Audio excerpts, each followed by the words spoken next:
Oke baik, Assalamualaikum warahmatullahi wabarakatuh. Jadi bertemu lagi dengan saya. Cukup luar biasa pada kesempatan kali ini saya mengundang dua tokoh intelektual sekaligus yang di samping saya ini adalah aktivis kalau di Bima.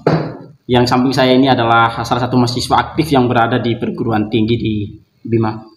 Jadi teman-teman, cukup luar biasa hari ini mereka akan hadir dan berdiskusi dengan saya berkaitan dengan peredaran narkoba yang berada di Bima. Tapi sebelumnya saya langsung saja kedua narasumber saya untuk memperkenalkan. Oke Bang, silakan perkenalkan. Oke, Bang. terima kasih banyak. Selamat sore.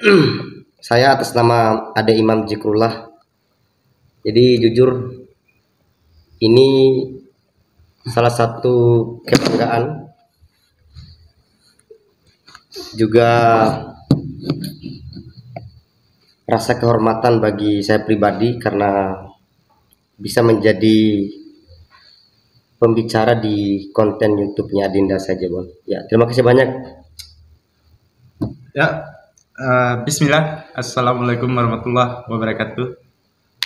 Saya atas nama Ade Sofian, salah satu mahasiswa aktif di salah satu perguruan tinggi yang ada di Bima, yaitu di Universitas Muhammadiyah Bima.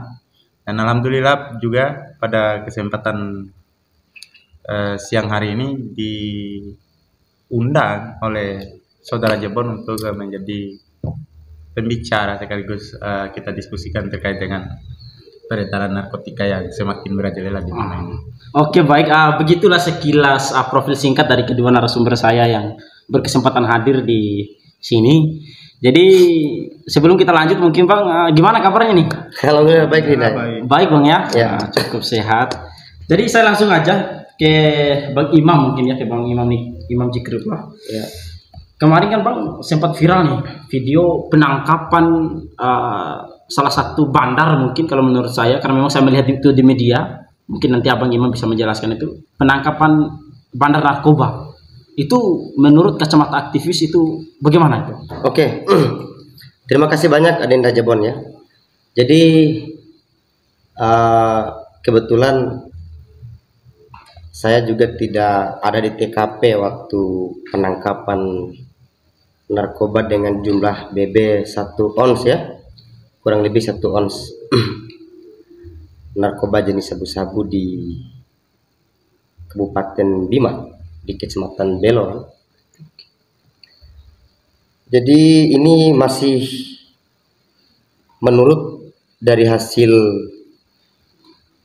cuplikan video yang sempat saya nonton, kebetulan diunggah oleh salah satu akun Facebook yang lewat di beranda saya. Kebetulan dia berteman dengan saya.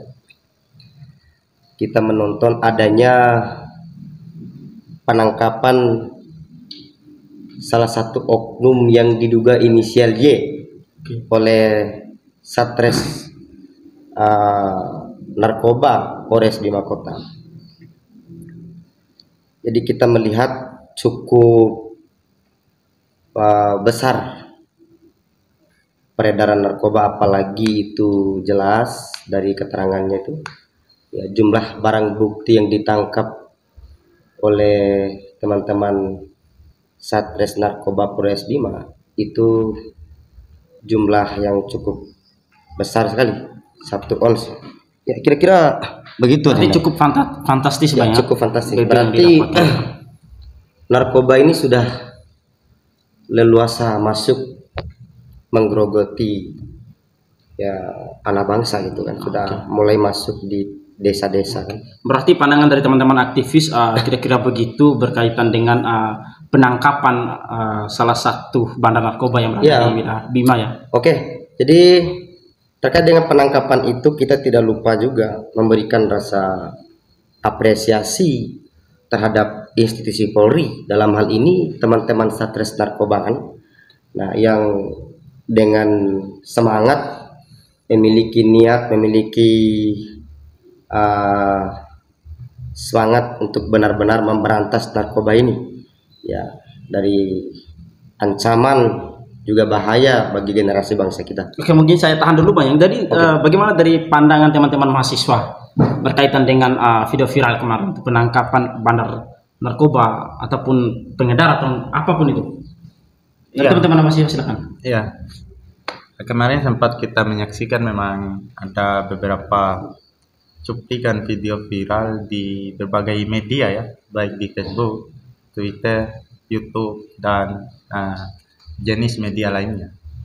Kita melihat bahwa memang fenomena penangkapan ini cukup luar biasa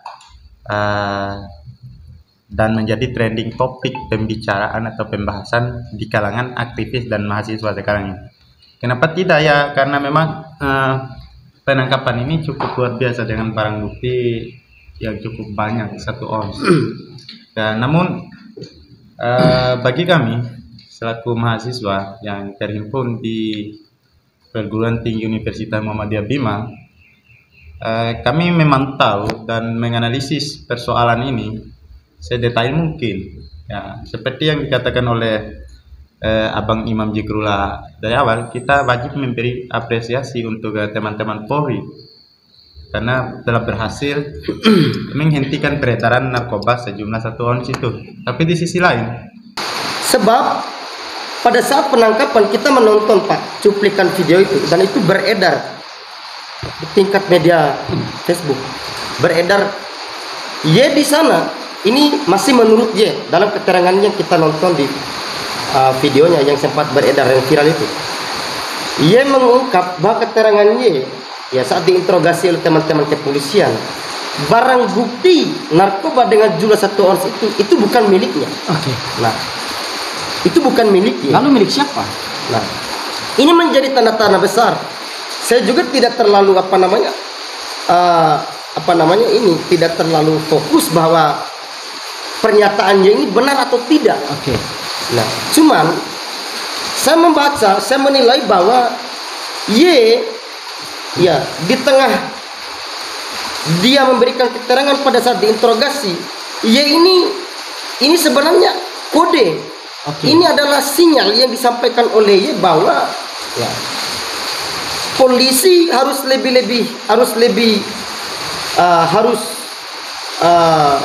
tegas, harus segera melakukan pendalaman, harus segera melakukan pengembangan, melakukan penyelidikan untuk membongkar bahwa. Oke, saya tahan dulu Bang. Oke. Saya tahan dulu sampai membongkar Oke, ini. baik ya. Saya tahan dulu sampai di sini Bang. Jadi saya sedikit bergeser ke teman-teman mahasiswa.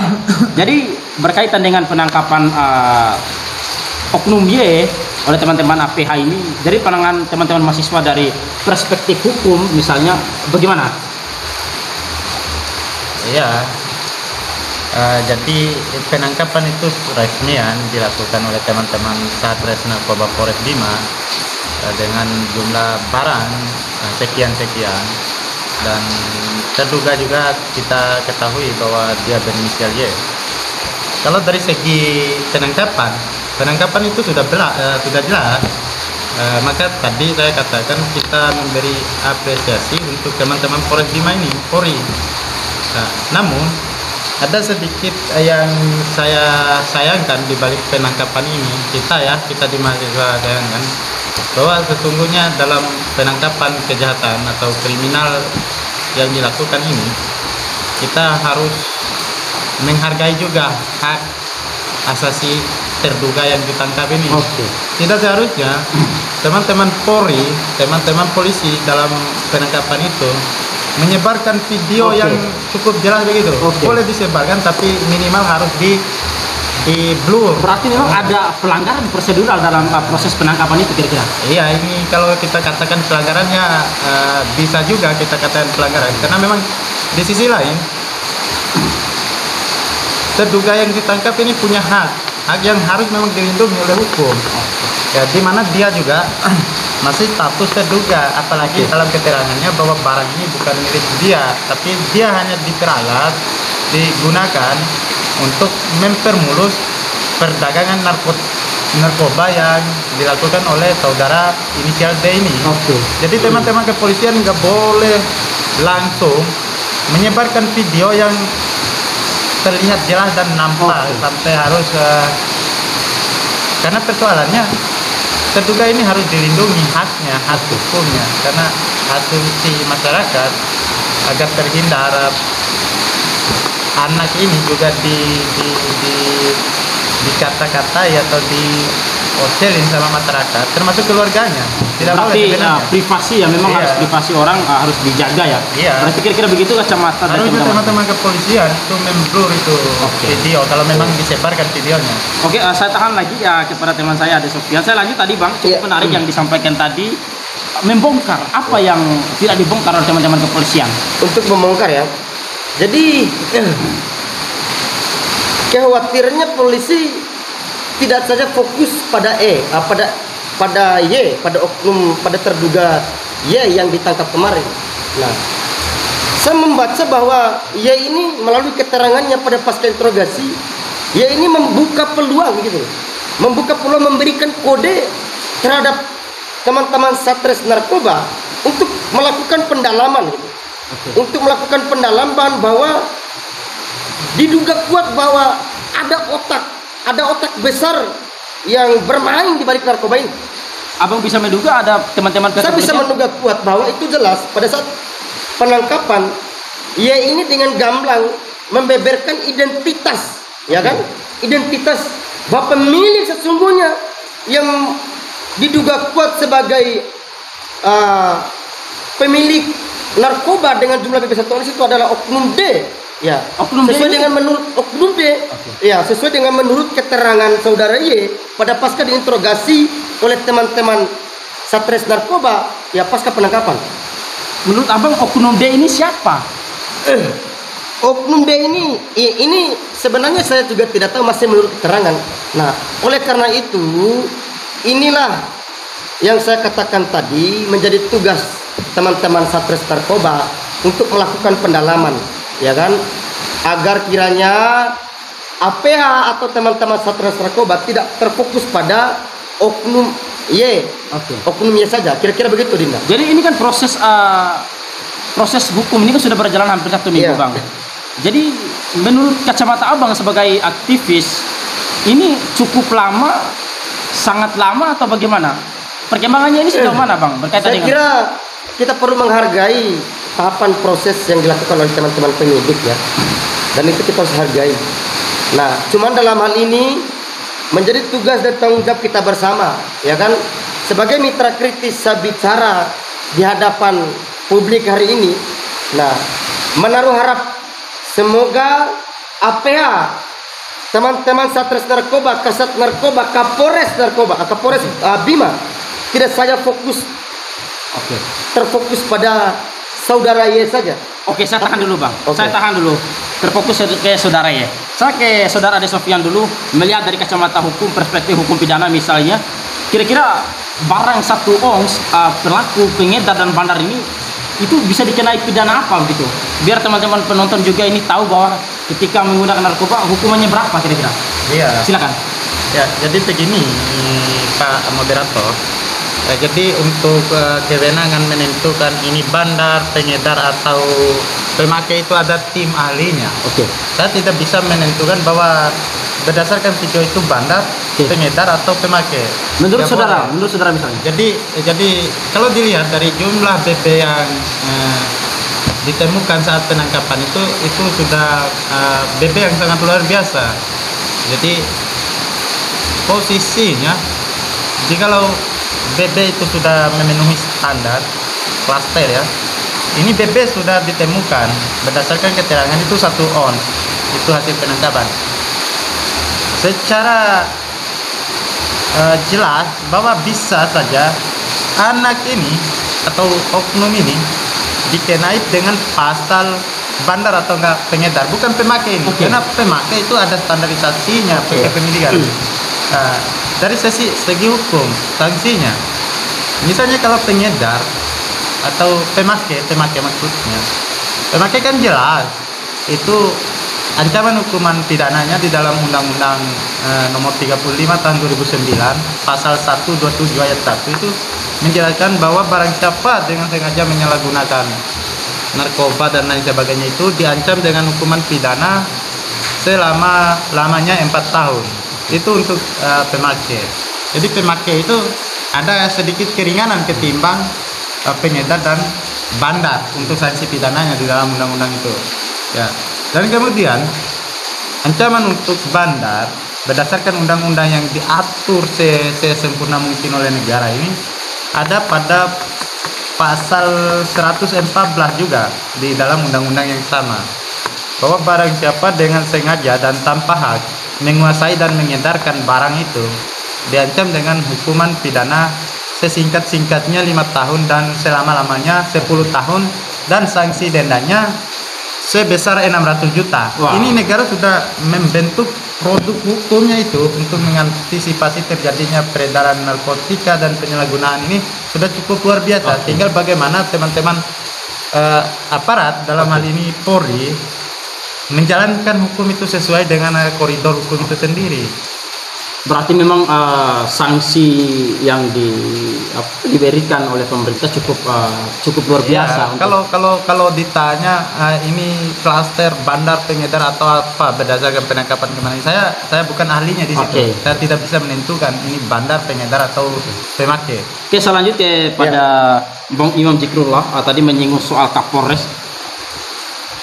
Lagi dan lagi Bang, saya melihat media Facebook misalnya. Kerap kali keluar di berita itu teman-teman di Polres Bima Kota itu sering kali, bahkan hampir setiap hari keluar di media terjadi penangkapan bandar narkoba, pengedar narkoba dan lain sebagainya di wilayah Kota Bima. Namun di wilayah Polres Kabupaten Bima ini, kalau dari kacamata Abang itu, teman-teman di Kabupaten Bima ini tidur atau bagaimana? Jadi sedikit ya, kalau secara logika ini kan institusi Pak. Jadi kalau bicara soal institusi, semua perlengkapan instrumen itu sudah disediakan. Ya. Jangankan menyelidiki soal peredaran narkoba gitu kan. Nah, menghidupkan orang yang mati saja misalnya, itu tidak mungkin bisa tidak hal yang gampang dilakukan gitu, dengan segala macam instrumen yang ada, ya kan. Apalagi institusi Polri ini disediakan memang mereka memang sudah memahami atau dia belajar ilmu intelijen untuk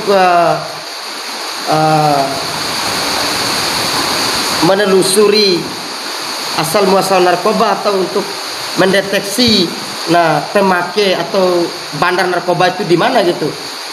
Cuman menjawab pertanyaan ini, perbedaan antara Polres kabupaten dan kota itu saya tidak bisa pisahkan. Karena ini institusi Pak. Hanya saja mereka dikepalai oleh orang yang berbeda. Tapi kalau saya ingin cerita, saya pernah diskusi dengan mantan Kapolres Bang Henry, mantan Kapolres Bima gitu, Bima Kota kan. Saya pernah diskusi beliau, apa inspirasi sekaligus motivasi Bang Henry sehingga kemudian membentuk 2 tim anggota narkoba ini. Kan ada 2 tim sampai detik ini. Oh iya, maksudnya 2 tim itu bagaimana Bang? 2 tim. Sehingga saya berkesimpulan, saya membaca bahwa dia punya etikat serius untuk memberantas narkoba ini. Karena apa? Ya, dugaan adanya permainan oknum yang membacking bandar ini sesungguhnya bukan lagi menjadi aib di tingkat publik gitu loh. Berarti dari stigma itu bahwa ada permainan oknum itu bukan lagi menjadi rahasia publik gitu loh. Berarti terjadi pembiaran Bang, kira-kira gitu. Bukan, maksudnya soal kita bicara soal ada keterlibatan oknum segala macam itu. Siapa oknum itu Bang? Kita tidak, maksudnya stigma itu karena dengan beredarnya narkoba ini kan. Enggak, maksud saya Bang, oknum masyarakat biasa, oknum apa ini Bang? Oknum kepolisian atau oknum apa Bang? Jadi saya tidak bisa membeberkan adanya keterlibatan oknum dari tubuh institusi Polri. Tapi kalau secara logika, narkoba itu sesungguhnya tidak ada di Bima dia Pak. Narkoba itu ada di luar daerah. Tapi ironisnya, dengan ketatnya pengawasan di tingkat lapangan, ya kan? Di bandara, di pelabuhan itu masing-masing dijaga ketat.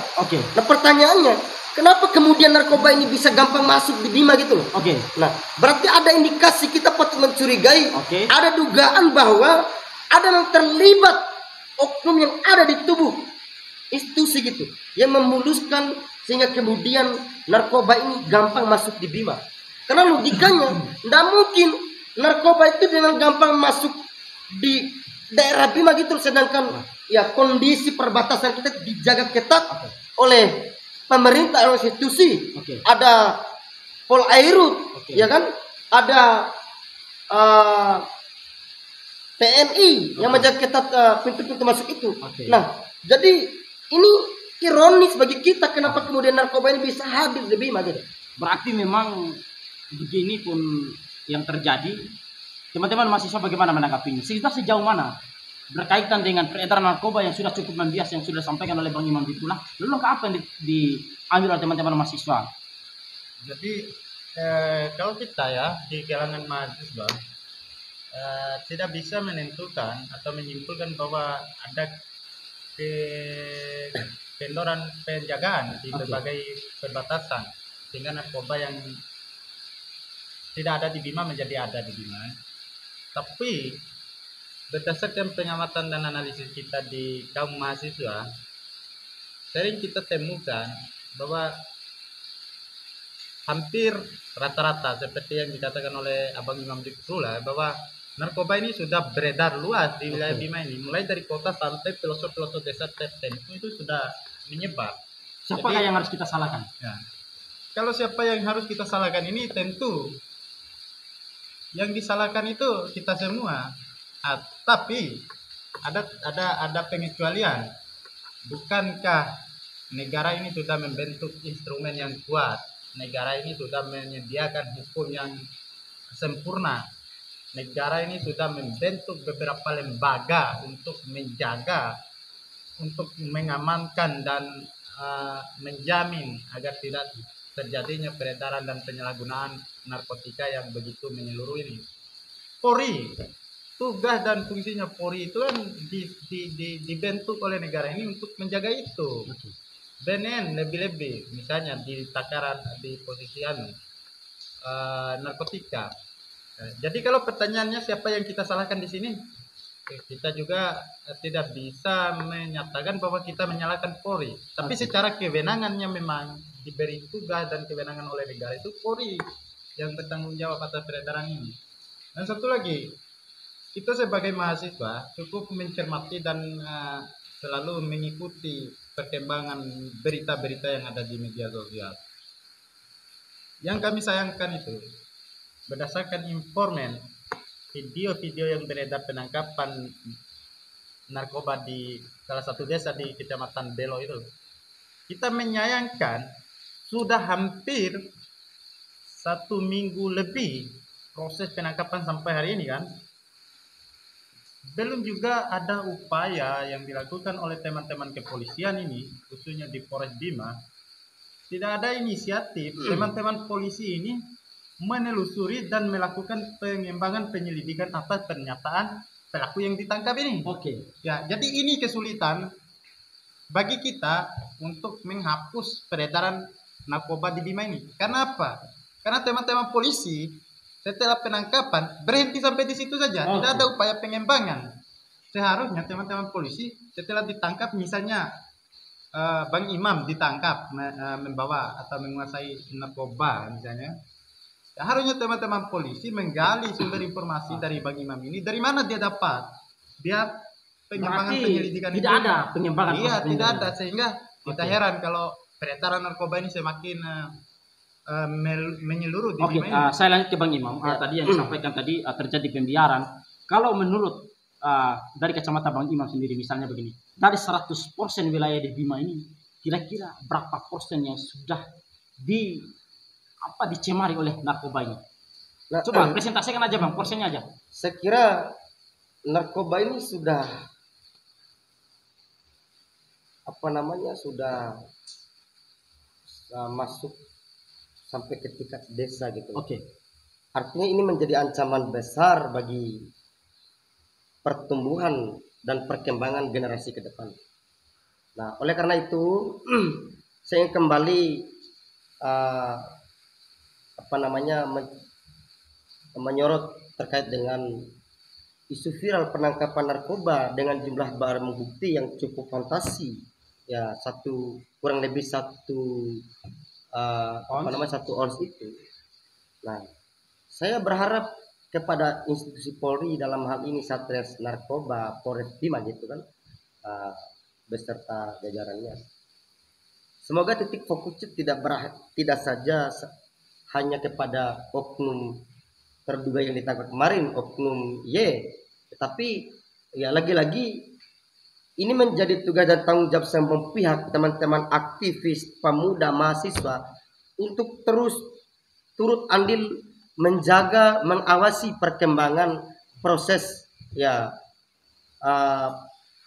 pemeriksaan atau perkembangan isu narkoba yang hari ini menggegerkan publik. Oke bang, saya lanjut lagi bang. Kan abang ini kan salah satu penggiat media sosial juga, saya lihat salah satu aktivis juga yang kerap kali mengkritik kebijakan-kebijakan pemerintah, seperti halnya yang baru-baru viral ini terjadi penangkapan di salah satu kecamatan berkaitan dengan barang bukti narkoba 1 ons itu. Kan abang juga turut hadir di situ ya. Jadi pertanyaan saya begini bang, abang pernah nggak sih diintervensi atau diancam gitu karena sering menyinggung berkaitan dengan hal-hal yang sensitif begini bang? Oke, baik. Jadi saya kira memang kadang saya berpikir melawan narkoba itu sama arti kita melawan negara gitu. Oke. Artinya kadang saya dihantui oleh pikiran-pikiran bahwa memang melawan narkoba ini tidak gampang. Oke. Tadi saya sempat katakan, jadi memang butuh kerjasama semua pihak, adanya kesadaran, gitu kan, sinergitas antara masyarakat, pemuda, mahasiswa, atau semua elemen, ya pemerintah, lebih-lebih APH gitu kan, untuk serius ya, bahwa menanggapi narkoba ini adalah bagian daripada ancaman besar yang harus segera kita lawan. Oke, baik. Mungkin terakhir ya, saya dari teman-teman mahasiswa ini, apa sih dampak sosial dan dampak hukumnya berkaitan dengan narkoba ini? Terakhir bang ya, singkat saja. Ya, kalau untuk melihat bagaimana efek sosial dari peredaran narkoba yang semakin marak di Bima ini, saya lebih berfokus pada paradigma publik terhadap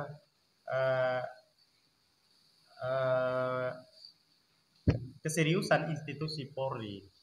Jadi ada kecenderungan paradigma masyarakat, lebih khususnya publik lah, menilai bahwa tidak ada keseriusan, kesungguhan. Ya percuma saja negara membentuk lembaga kepolisian ini untuk menjamin kenyamanan dan kesejahteraan untuk masyarakat ini. Kalau memang narkoba ini terus merajalela. Jadi untuk itu diharapkan kepada kita semua untuk sama-sama mengawal dan mengatasi persoalan peredaran narkoba ini. Jadi dampak hukumnya itu akan lebih menonjol pada marwah institusi kepolisian, di mana nanti masyarakat berpendapat bahwa tidak ada gunanya ada kepolisian ini. Memberantas percuma lah polisi gitu percuma ada polisi. Jadi narkoba semakin membiak kan.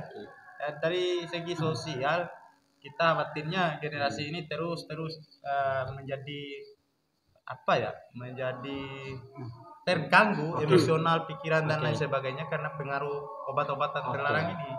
Jadi kita sering melihat di konten-konten YouTube itu, kalau orang atau orang yang sudah kecanduan narkoba itu kan cenderung dia terganggu jiwa. Berarti memang dampak dari narkoba ini cukup luar biasa sekali terhadap generasi muda ya. Jadi ini singkat aja bang, terakhir ya, saya kasih ke abang narasumber saya berdua ini pesan moralnya dari abang. Saya sedikit sebelum. Oke bang, silakan bang. Terakhir bang ya. Singkat aja. Berakhir. Jadi lagi-lagi kritikan yang muncul di tingkat publik yang memang getol hari ini